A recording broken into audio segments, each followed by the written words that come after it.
అస్సలాముఅలైకుం. ఆంధ్రప్రదేశ్ రాష్ట్రంలో ముస్లిం సోదరులందరికీ నమస్కారాలు. తెలుగుదేశం పార్టీ బీజేపీ పార్టీతో పొత్తు పెట్టుకుంది అనే విషయం పట్ల కొంతమంది ముస్లిం సోదరులు బాధపడినట్టుగా నా దృష్టికి వచ్చింది.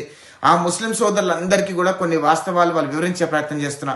తెలుగుదేశం పార్టీ అధికారంలో ఉన్నప్పుడు ఎప్పుడు కూడా ముస్లిం సోదరులందరికీ కూడా గౌరవించింది, వాళ్ళకి రావాల్సిన పథకాలన్నీ కూడా సమకూర్చింది, వాళ్ళని ఎప్పుడు కూడా కడుపులో పెట్టుకొని చూసే ప్రయత్నం చేసింది. చంద్రబాబు నాయుడు గారు 14 సంవత్సరాలు ముఖ్యమంత్రిగా పనిచేశారు.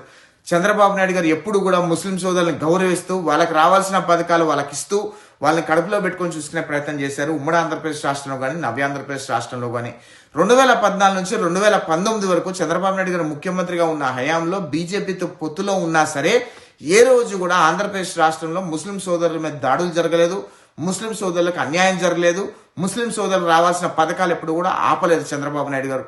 ఈరోజు ఆంధ్రప్రదేశ్ రాష్ట్రాన్ని కాపాడుకోవాలి అంటే ఖచ్చితంగా తెలుగుదేశం జనసేన పార్టీ బీజేపీ పార్టీతో పొత్తు పెట్టుకోవాల్సిన అవసరం ఉంది. ఎందుకంటే జగన్మోహన్ రెడ్డి అనే వ్యక్తి ఆంధ్రప్రదేశ్ రాష్ట్రం పట్టిన దరిద్రం.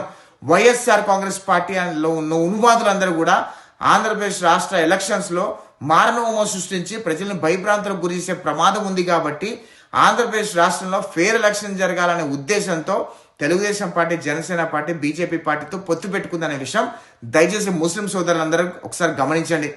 రాబోయే ఎలక్షన్ లో చంద్రబాబు నాయుడు గారు జనసేన పార్టీ బీజేపీ పార్టీ అధికారంలోకి వస్తే చంద్రబాబు నాయుడు గారు ముఖ్యమంత్రిగా ఉంటారు. చంద్రబాబు నాయుడు గారు ముఖ్యమంత్రిగా ఉంటే ముస్లిం సోదరులందరికీ కూడా ఎనలేని గౌరవం దక్కుతుంది. ముస్లిం సోదరులందరినీ కూడా కడుపులో పెట్టుకొని చూసుకునే ప్రయత్నం చంద్రబాబు నాయుడు గారు చేస్తారనే విషయం దయచేసి గమనించండి.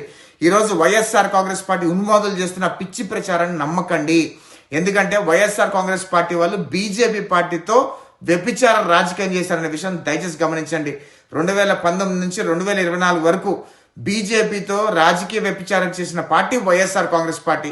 ఈరోజు తెలుగుదేశం పార్టీ రైట్ రాయల్ గా ఫెయిర్ ఎలక్షన్ కోసం మాత్రమే బీజేపీ పార్టీతో పొత్తులోకి వెళ్తుందనే విషయం దయచేసి ప్రతి ఒక్క ముస్లిం సోదరుడు ఆలోచించి వచ్చే ఎలక్షన్ లో తెలుగుదేశం జనసేన బీజేపీ పార్టీ కూటమిని బలపరిచి బంపర్ మెజార్టీతో గెలిపించి ఆంధ్రప్రదేశ్ రాష్ట్రాన్ని జగన్మోహన్ రెడ్డి నుంచి కాపాడుకోవాల్సిన అవసరం ప్రతి ఒక్క ఆంధ్రప్రదేశ్ రాష్ట్ర పౌరుడు ఉందనే విషయం దయచేసి ప్రతి ఒక్క ముస్లిం సోదరుడు గమనించి మనం కోరుతున్నా. జై హింద్.